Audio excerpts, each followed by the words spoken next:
Guys, almost complete na ang aking look. Ang pinakakulang na lang is the lashes. So, wala akong falsies as of this time, but tanggap ko naman na medyo mahabang aking eyelash. So, proud ako dyan. Medyo lang. So, kailangan natin ng magandang curler, or whatsoever kung ano tawag dito, curler. Kakabili ko lang sa TikTok and less than 200 pesos lang to. Ayan na, wala pang kahit anong nakalagay dyan. So, almost complete na ang aking look. Yun na lang talaga. Wala pa akong mga kung anumang paraphernalia.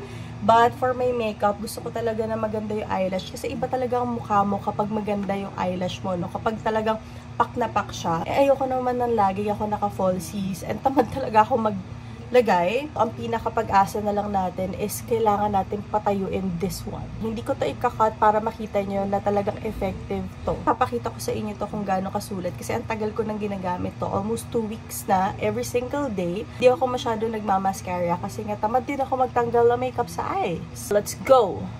So, yan na. Again, wala ako nakalagay dyan ng kahit ano.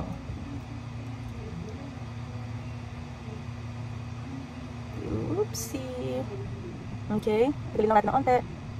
Oh, moment of truth. Oh my gosh. Ang ganda niya, oh. See the difference? Ito yung meron na curler and ito yung hindi. Ang ganda, oh. Tayong-tayo. Ang ganda niya. Lalo na yan kapag nilagyan mo ng mascara. But minsan hindi ko na nilalagyan. Tumatagal naman siya. Gusto natin ng super. Try nyo ulit ng isa pa. Kung gusto nyo lang ng mas taas pa, ulitin nyo lang mga 2 to 3 times. Magalas yan the whole day. Ang ganda. Ang ganda, oh. Buhay na yung look mo. Ayun na lang kasi yung kulang talaga. Parang ang fresh mo kapag tayong-tayo ang eyelash mo or curl na curl siya.